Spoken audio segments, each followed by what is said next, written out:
Bismillahirrahmanirrahim. Assalamualaikum warahmatullahi wabarakatuh. Alhamdulillahi rabbil alamin. Assalatu wassalamu ala asrafil anbiya'i wal mursalin wa ala alihi wa sahbihi ajma'in. Qala Allahu ta'ala fi kitabihil karim. A'udzu billahi minasyaitonir rajim. Bismillahirrahmanirrahim. Ya ayyuhalladzina amanu kutiba alaikumusiyam kama kutiba alal ladzina min qablikum la'allakum tattaqun. Qala Rasulullah sallallahu alaihi wasallam, man shoma ramadhana imanan wa ihtisaban ghufira lahu ma taqaddama min dhanbi. Wa qala fi haditsil akhar, qala Rasulullah sallallahu alaihi wasallam, kam min shaimin laisa lahu min siyamihi illal ju' wal atas. Shadaqallahul azim wa shadaqa rasulul karim. Amma ba'du. Pemirsa Al-Furqan TV yang dirahmati oleh Allah, alhamdulillah kita panjatkan kehadirat Allah Subhanahu wa Ta'ala. Pada kesempatan tahun ini Allah berikan kepada kita kesempatan untuk bisa ketemu dengan bulan Ramadan 1441 Hijriah. Meskipun dalam suasana pandemi COVID-19 yang sangat melanda di dunia ini, maka tetap puasa kita laksanakan dengan semangat, dengan penuh sukacita. Insya Allah bulan yang penuh rahmat dan ampunan ini kita gunakan waktu yang sebaik-baiknya sehingga kita mendapatkan puasa yang sempurna, puasa yang sesuai dengan yang dianjurkan oleh Rasulullah Sallallahu Alaihi Wasallam. Kita siapkan lahir kita dan batin kita untuk melaksanakan puasa ini, sehingga kita semuanya bisa menjalankan puasa ini dengan sebaik-baiknya dan kita semuanya mendapatkan gelar yaitu orang-orang yang bertakwa, sebagaimana firman Allah dalam surat Al-Baqarah ayat 183, A'udzu billahi minasyaitonir rajim. Bismillahirrahmanirrahim. Ya ayyuhalladzina amanu kutiba alaikumusiyam kama kutiba alal ladzina min qablikum la'allakum tattaqun. Wahai orang-orang yang beriman, diwajibkan atas kalian berpuasa sebagaimana diwajibkan kepada umat-umat sebelum kamu agar kalian bertakwa. Inilah inti dan tujuan kita melaksanakan puasa, agar kita menjadi orang-orang yang bertakwa. Mudah-mudahan Allah Subhanahu wa Ta'ala menjadikan kita semua yaitu orang-orang yang bertakwa.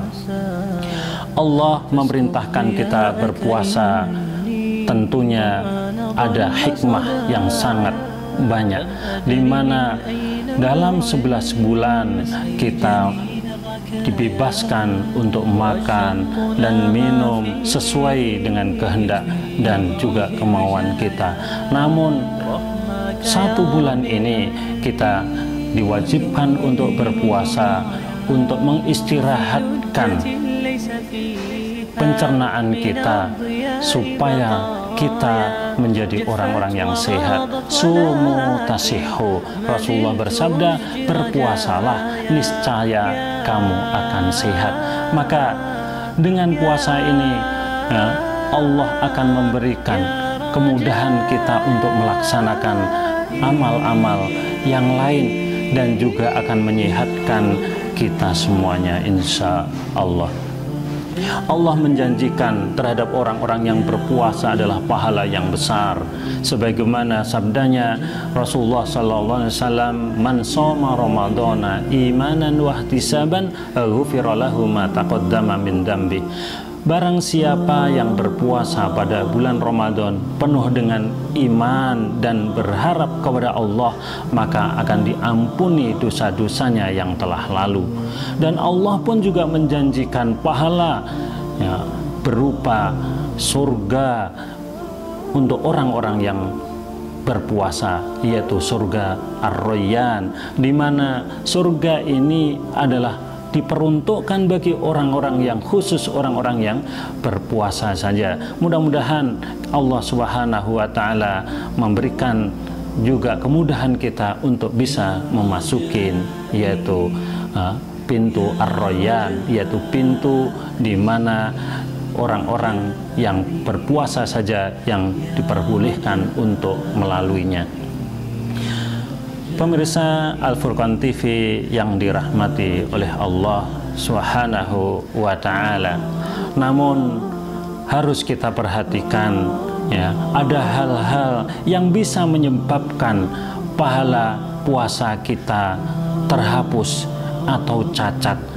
Maka untuk itu jangan sampai kita termasuk ke dalam golongan orang-orang yang dimaksud oleh Rasulullah. Berapa banyak orang yang berpuasa namun tidak mendapatkan apa-apa kecuali hanya lapar dan haus saja. Kam min shaimin laisa lahu min siyamihi illal ju' wal atas. Sungguh rugi orang yang berpuasa namun dia tidak mendapatkan apa-apa kecuali hanya lapar dan dahaga saja. Di sana Rasulullah Shallallahu Alaihi Wasallam menjelaskan ada 5 hal yang menyebabkan pahala puasanya terhapus atau cacat. Apa itu? Yang pertama adalah al-kadzibu, adalah perbuatan dusta atau bohong, yaitu membicarakan, mengucapkan sesuatu yang tidak benar. Nah, dia menceritakan sesuatu yang tidak sesuai dengan kenyataannya. Dia melihat ular yang kecil, dia katakan melihat ular yang besar. Dia tidak melihat sesuatu namun dia katakan melihat, ataupun dan yang lain-lain. Itulah sesuatu yang bohong yang dilakukan oleh seseorang, dan tentunya di sekitar kita atau bahkan kita sendiri pun terkadang mungkin juga melakukan. Maka itu adalah bisa menyebabkan pahala puasa kita batal. Yang kedua adalah al-ghibah. Ya. Ghibah itu adalah ya, menceritakan aib atau cacat orang lain, ya. Dan ini pun juga sering terjadi ya di masyarakat, dan ini adalah hal yang sangat-sangat menyenangkan ketika berkumpul di depan rumah menceritakan si A begini, si B begitu, dan seterusnya. Ini adalah perbuatan ghibah ya. Dan anehnya ya, di televisi ya, ghibah ini adalah sudah menjadi tontonan yang sangat-sangat menarik, dikemas menjadi acara yang sangat-sangat disukai oleh masyarakat. Setiap televisi mempunyai acara yaitu ghibah nasional, yaitu dengan bermacam-macam nama sebutan, tapi intinya adalah menceritakan aib orang lain. Yang ketiga adalah namimah. Namimah adalah mengadu domba, adu domba antara si A dan si B. Asal mulanya adalah rukun, baik-baik saja. Ketika dia sebut ya, kemudian dia datangin, dia ceritakan kepada A tentang B begini-begini, dan besoknya dia datang ke B, dia ceritakan A begini begitu. Akhirnya A dan B akhirnya saling benci, saling ribut gara-gara perkataan yang disampaikan oleh orang tersebut.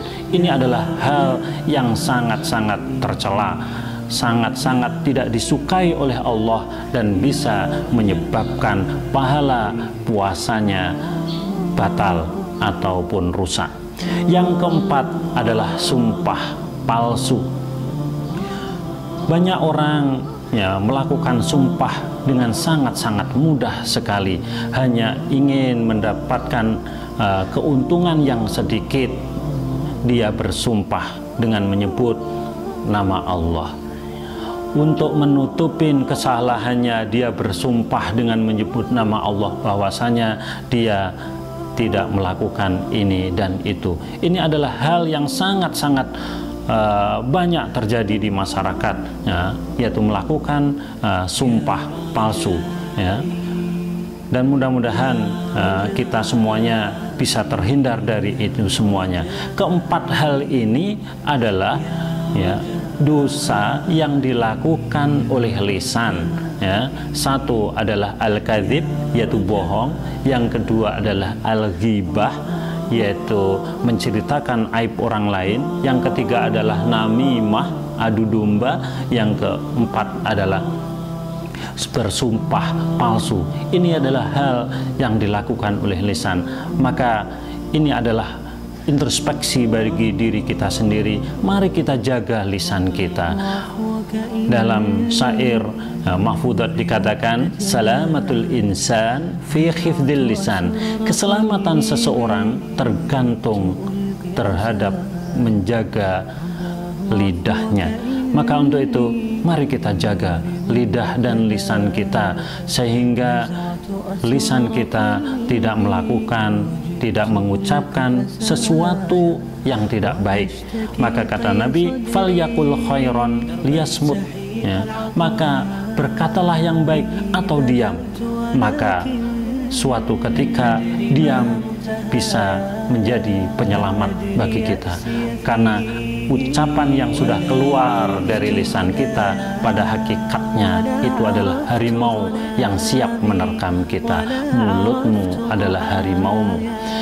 Yang kelima adalah amal yang menyebabkan putusnya puasa atau terhapusnya pahala puasa adalah melihat aurat dari lawan jenis yang bukan muhrimnya. Zaman yang sangat modern ini, untuk melihat, ya, lawan jenis yang bukan muhrim bukan hal yang sulit. Tidak harus dia pergi ke mall, tidak harus dia pergi ke pantai atau mungkin ke kota. Bahkan di desa, bahkan di dalam rumah sendiri pun sangat mudah untuk bisa melihat aurat yang bukan muhrimnya melalui fasilitas HP, ya, internet, ya, laptop, ya, televisi, dan yang lain-lain, majalah. Ini sangat memungkinkan bagi seseorang untuk bisa melihat hal-hal yang tidak dibenarkan. Maka untuk itu, ya, jaga pandangan kita supaya jangan sampai mata yang Allah berikan kepada kita ini kita gunakan dalam hal-hal yang tidak benar. Mudah-mudahan kelima hal ini dapat kita jaga dari diri kita, sehingga puasa kita menjadi puasa yang berkualitas, puasa yang diterima oleh Allah Subhanahu wa Ta'ala, sehingga kita semuanya bisa menyelesaikan puasa dalam 1 bulan ini, dan kemudian Allah menjadikan kita orang-orang yang muttaqin. Kurang lebihnya mohon maaf kepada Allah, mohon ampun ada kesalahan dari kekurangan saya pribadi. Dan akhirnya mari kita tutup majelis kita ini dengan kifaratul majlis. Subhanakallahumma wa bihamdika asyhadu an la ilaha illa anta astaghfiruka wa atubu ilaik. Billahi taufiq wal hidayah. Wassalamualaikum warahmatullahi wabarakatuh.